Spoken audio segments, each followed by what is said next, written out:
All right. It is noon here on the East Coast in Washington, D.C. I believe we are recording. My name is Peter Loge. I'm the director of the Project on Ethics and Political Communication at the George Washington University.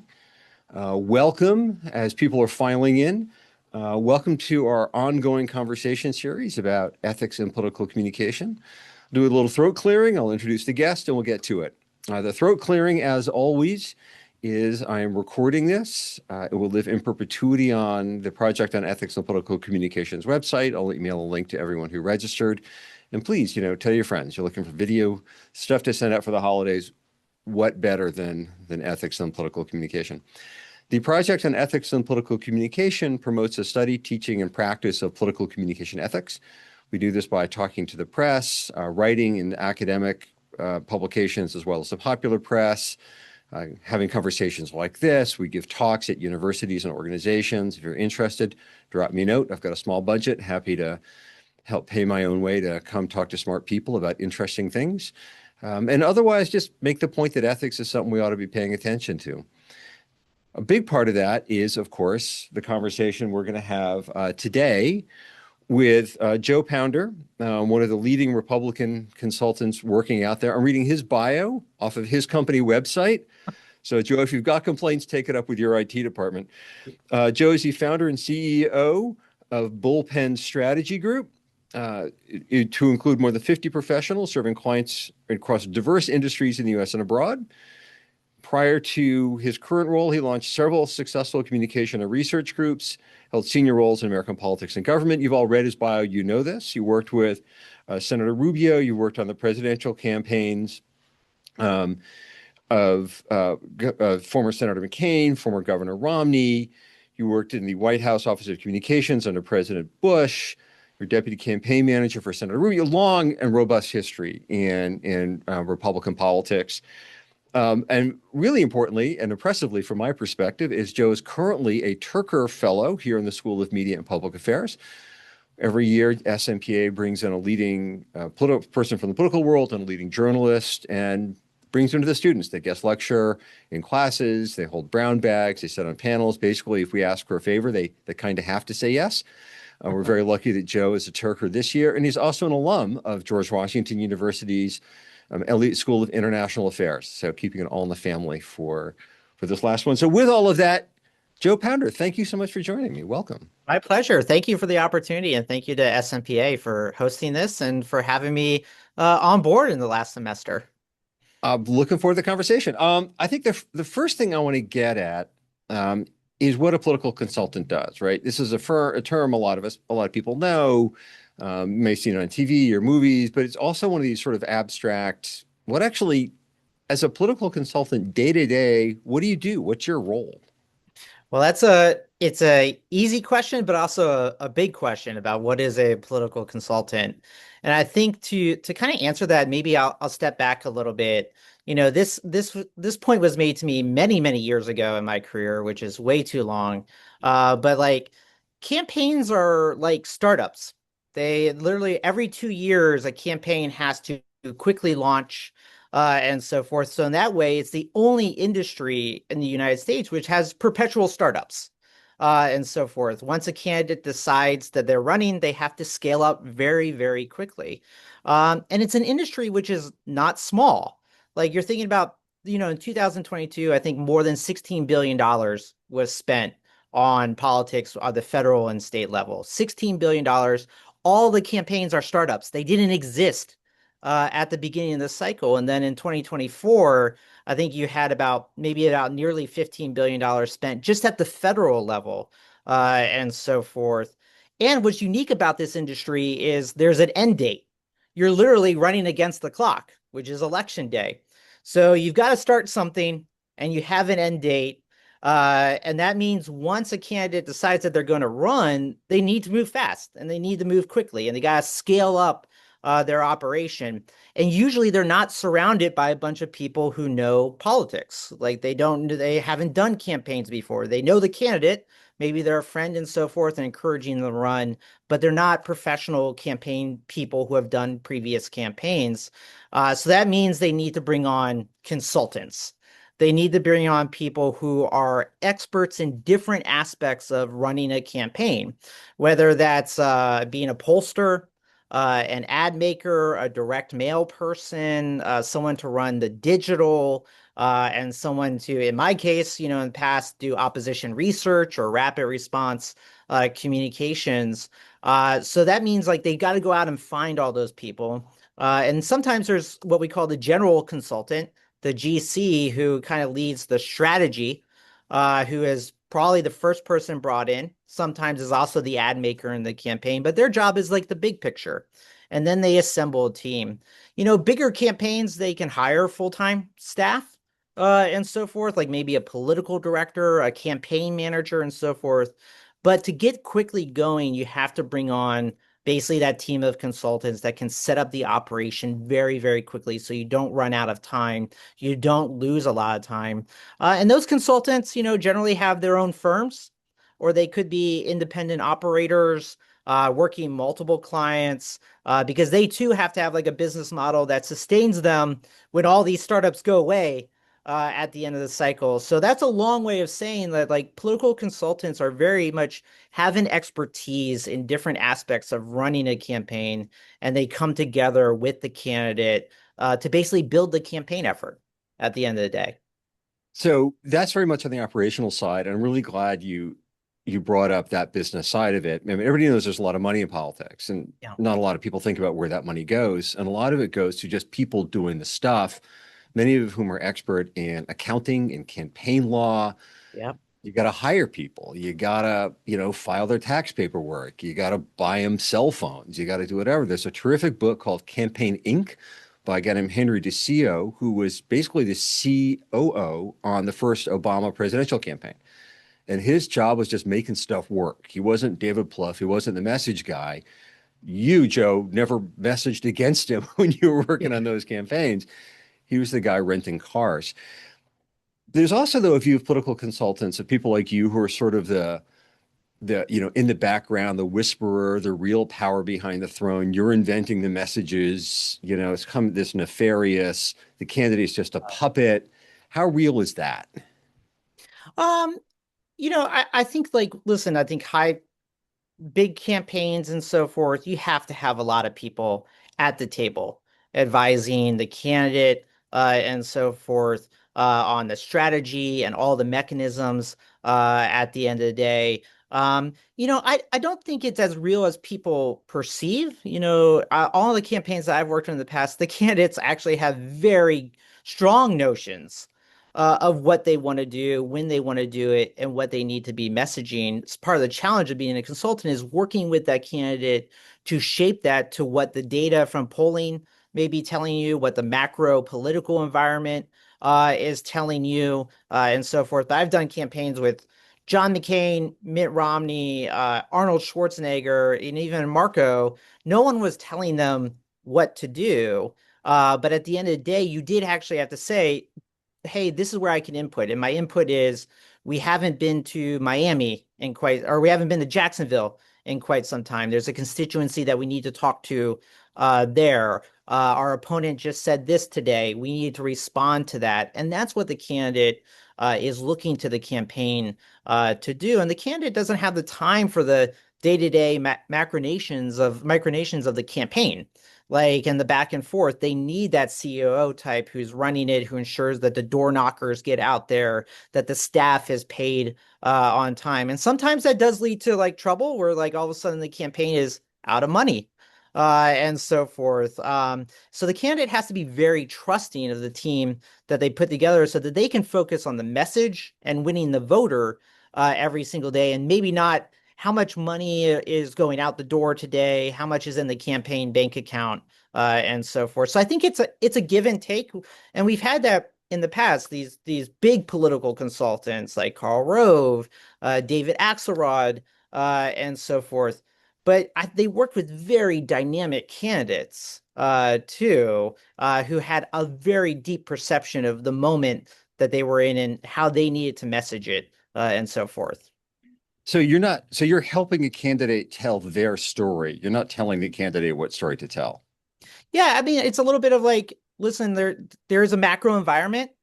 there are issues that are going to be number one, number two, and number three. You have to make sure that the candidate is speaking to those while they're telling the narrative of why they're running. I'll give you a really good practical example in the 2010 U.S. Senate race in Florida, where I was working with Marco. Marco was and is a phenomenal messenger, has had a great reason for why he was running, a great macro message, and so forth. And then we helped build substance around that, around the priorities that he believed in and so forth. So, like, for example, we helped craft, he had, I think, 80 policy ideals to change Washington. His message was changing Washington. We helped craft out the specific policies so that he could talk about those on the campaign trail. But vice versa, then when like big events happen, like during that campaign, we had the Gulf oil spill and so forth. And the campaign had to shift and had to work to shift the message and so forth around that, visit different constituencies. When we started the campaign, visiting fishermen around Tampa Bay was not a huge priority. And so forth. But then all of a sudden, they were in an impacted community. So that's where Marco would look to the campaign team and say, okay, this is a developing situation. How do I meet that moment? What do I need to adjust? Where do I need to visit? But so they are looking to the campaign to assess the data, what they need to talk to. But when it comes to the very big reasons for why they're running and the macro message that they would say that needs to come from the candidate. I can imagine, I mean, I've worked in politics a long time as well.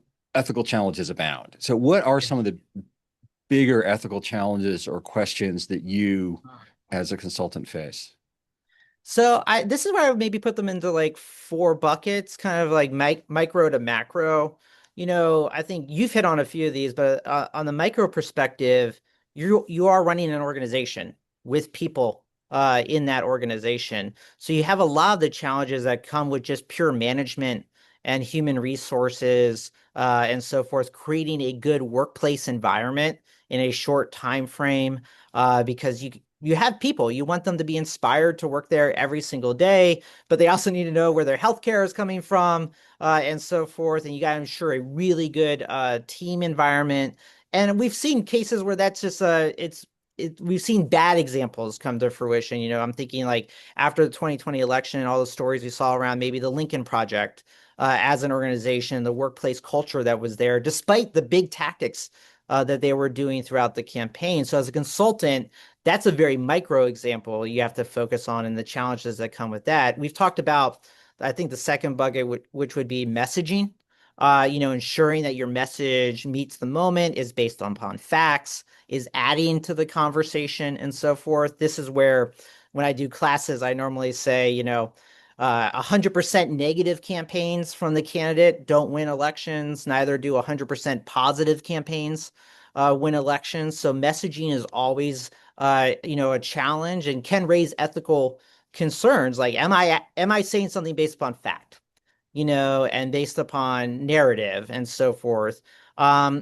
Strategy, I think overall of the campaign is a big ethical challenge, or can be an ethical challenge. As we were saying, like consultants have business models and so forth. I'm sure the direct mail guy wants 100% of the budget spent on direct mail and so forth, or, opposition research or communications. There's always battles for money and how money is being spent within the campaign. So I think one of the biggest ethical challenges for a consultant is ensuring that they're always doing what's right for the campaign and the candidate, and maybe that's what's right for their bottom line at the end of the day. So I think that's a big one because, again, you're talking about a lot of money flowing at the end of the day. And you always just have to keep the North Star being, is this helping me win the election? As opposed to another big ad buy, So for example, we've seen prominent examples where, like, think about all the money that Michael Bloomberg's campaign spent in a very short period of time. In the 2020 Democratic presidential primary.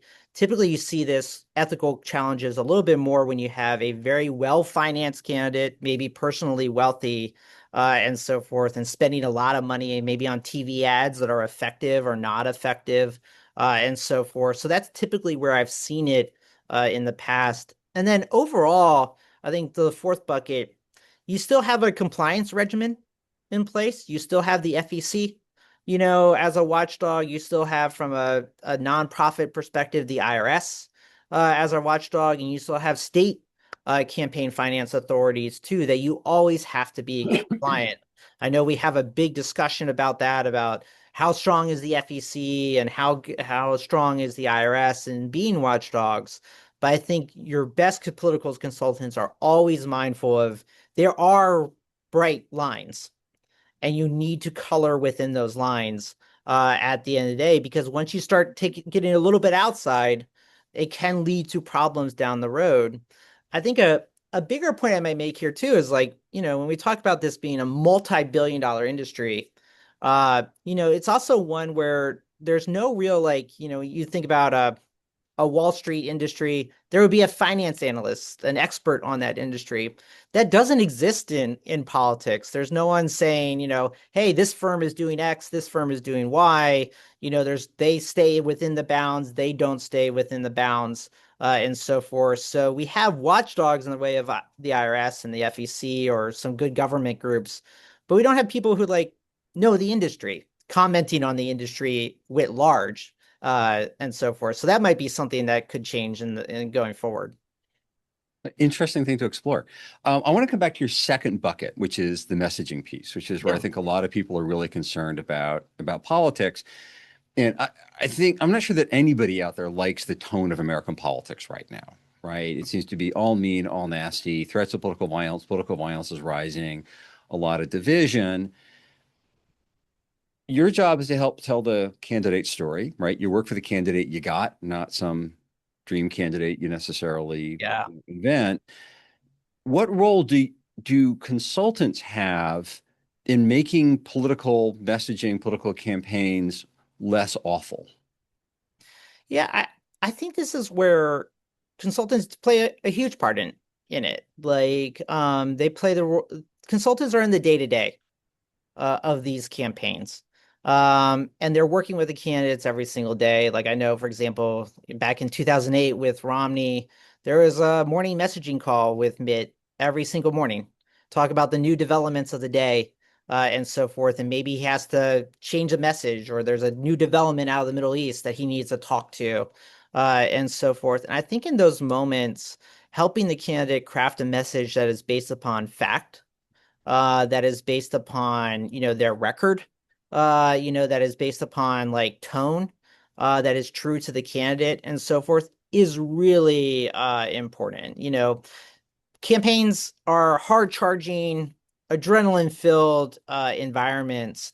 It is really important though to get that stepped back a little bit. And I think that's where the day-to-day decision making comes into effect in crafting those messages. And partly to your point, the overall point is it's also winning, and like in some of these primary scenarios on both parties, and so forth.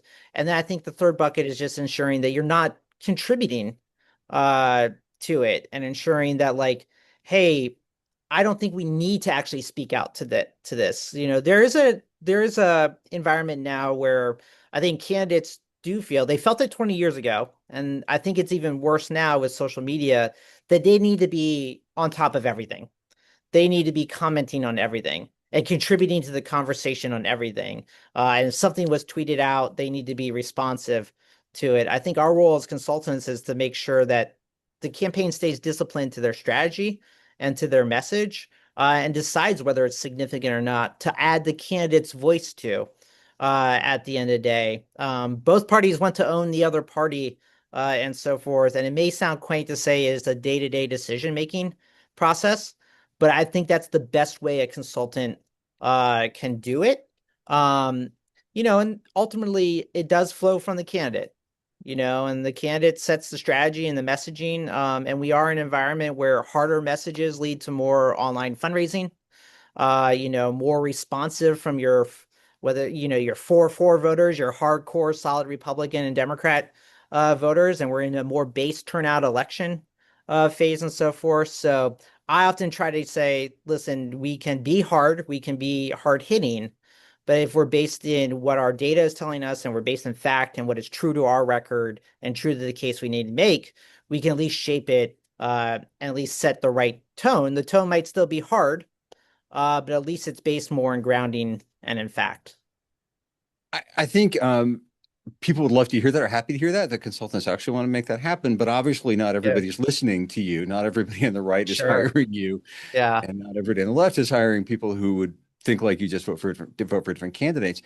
So would you turn down a candidate, or would you quit a campaign that you thought was going over the top or was being too divisive or not embracing this approach? This is where consultants make a choice. And it's a fundamental choice between am I working for someone that I really believe in?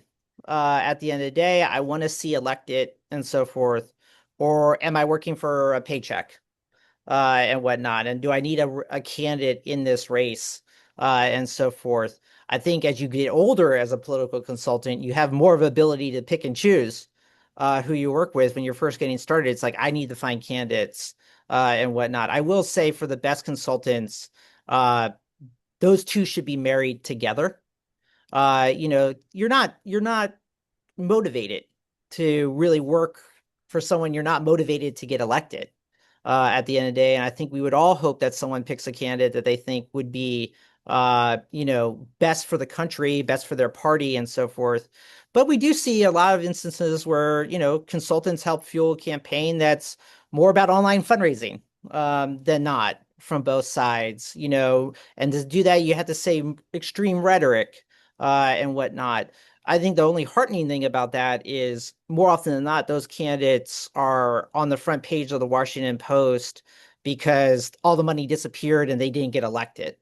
At the end of the day, that's where you would hope the candidate was a little bit more guiding and a little bit more smart on the front end about who they surrounded themselves with. But you do have that push and pull. I need clients this cycle? But hopefully you have clients that you can believe in and so forth. And I think that's one of the things where we have while I primarily do corporate work these days, we do have a political subsidiary, and we're able to pick and choose, who we can be motivated with. We're able to pick and choose political consultants we know color within the lines or have ethical considerations and so forth. And you also find, badly run campaigns at the end of the day who have ethical challenges. You might not get paid at the end of the day. So it's smart business as well. I think you raise a couple of interesting tensions here, which is, I mean, is the finance piece of it, right? You've got a company, you've got mouths to feed. As you said, campaigns are startups. People want to have health insurance. They want to get paid. And so you Yeah. have to feed people. And to do that, you got to get a client. And if you're super choosy about your clients, you can't feed your staff. And what do you owe the 20 somethings or the 30 somethings who are just getting starts in politics? And if you're on your own, you're it, right? Yeah. And if you don't get the client, so there's this really interesting tension, and not everybody gets to your level where you can turn down candidates, which raises another question. You kind of got out with the industry group. This question came in from a scholar in Madrid about codes of ethics or codes of conduct. The Yeah. American Association of Political Consultants has a code of ethics. Public Relations Society of America, everybody's got a code of ethics. Do you know them? Does anybody care? Yeah. Um, I guess this is where I will admit that in my 20 years of doing politics, I have not read the AAPC's like ethical guidelines. I'm not also a member of the American Association of Political Consultants, and so forth. I think this is where a lot in politics, a lot comes down to a couple different factors. One is politics is a very case study based business. Every experience builds on the previous experience. I was involved in this and I saw this happen, and I'm going to learn from this case study ultimately. And you hope that as you ultimately build a case study of like, hey, this is what you do in this scenario, this is how you handle that. And then when ethical challenges and questions come up, you have an experience from a long track record that guides that because it's very real time. Even if there are guidelines and so forth, like you're dealing with real situations every single day. So you build those case studies, you see how other political consultants have handled it. And, hopefully when you're starting in your career, you've had a good first boss who really does mentor you along those lines. Like I had a very fortunate career where the first campaign team I worked with was on the Bush-Cheney campaign in 2004 and really got to see professionalism up close, people who took their job very seriously, people who, slept at the office when they needed to go all out to win. And that I think helped set me on a pathway of like, okay, I know I'm going to keep on being professional and growing this as a profession. And I think the second aspect is, the firms that really do endure are those that do stand within the ethical guidelines and so forth. That's how they build enduring business models. I think you kind of more see like the guys who are more, hey, if this campaign's raising a lot of money, how do I make a lot of money off this campaign? A little bit more fly by night, and so forth. Maybe they're hot for a cycle, not hot the next cycle, and so forth. So really building ethical guidelines is kind of like through case study, through experience. It's also like we really much pride ourselves on having great relationships with campaign finance lawyers and so forth, who are constantly querying. About different scenarios, different situations, making sure, for example, I'll give you a really good case, like, think about campaign TV ads. You can't just say whatever you want on in a TV ad. There's a lot of process that goes into it. It's ensuring that your lawyers have approved the ad, ensuring that you can build an ad grid where you can show all the facts behind it. Because what's important about that is actually TV stations play a role in this, where they ask more questions than ever now about what's the factual basis of this TV ad because they know there are legal implications for airing a false TV ads. So everyone is kind of like upping their game a little bit, but having good relationships with lawyers, also compliance teams. There are on both sides firms that specialize just in compliance. And it's really important because yes, you have federal guidelines, but every state has their own guidelines as well. And it's really impossible for me to know them all. And there are different states with different rules that if you do something inadvertent based upon another state, you could trigger implications that you didn't mean to trigger. So having a good compliance team, having a good legal team, and then being the candidate being really mindful as they put their consultant team together is very, very important. So whereas I've not read, the AAPC's guidelines, I think having built now a firm that endured it, people do not proactively seek out consultants that they know do not color within the lines. So I think you make a really good point in the role of your first boss, and that's something I hadn't thought of until you and I chatted about it right before coming on. And that's my first boss in Congress was a guy named Sam Coppersmith, really smart, one-term wonder from the Phoenix area in Arizona. And at one point, I wrote a piece of mail or something that said, those people in Washington and Congress, and he sent it back marked out and said, you can't burn down a house and expect to occupy it. We cannot, and basically, you can't attack the institution of Congress and then expect to succeed in Congress. Find another way, Mhm. right? So I think a lot of campaigns getting better is people like you and others on the Democratic side, more on the Republican, like everybody across the board, simply being better and insisting on higher standards. But it also sounds like the enforcement piece is tricky because ultimately you get paid to win. You've never been paid to lose gracefully. Yeah. You're judged on your win-loss record. And you've got all these mouths to feed, and you've got to stay within the law, right? So it ends up being, I think, far more complicated. And we are, with that, we're at 30 minutes. Any last minute thoughts? No, I think, listen, I think this is a big topic and a big topic of conversation that I think the micro decisions that are made on a daily basis adds to the macro theme of, the idea of ethics and politics and so forth. And the role of political consultant is really important. I think I've said it to people in the past, you can judge a candidate by the consultants that they surround themselves with and so forth. And so you hope that like the team that comes together is always coloring in the line. And I would say, like, of all the campaigns I've worked in, I've always seen teams that are highly competent and highly respectful of all the compliance standards and just trying, yes, all out to win at the end of the day. But also, hey, they have to have careers too. And no one wants to get on the bad side of and be that consultant who goes on the other way. All right. With that, thank you very much, Joe. Thanks for all you're doing for here at SMPA. I'll look forward to future conversations. Thanks everybody for tuning in as always. I'll email around a link to everybody. Have a great holiday. See everybody in the new year. Right. Thank you.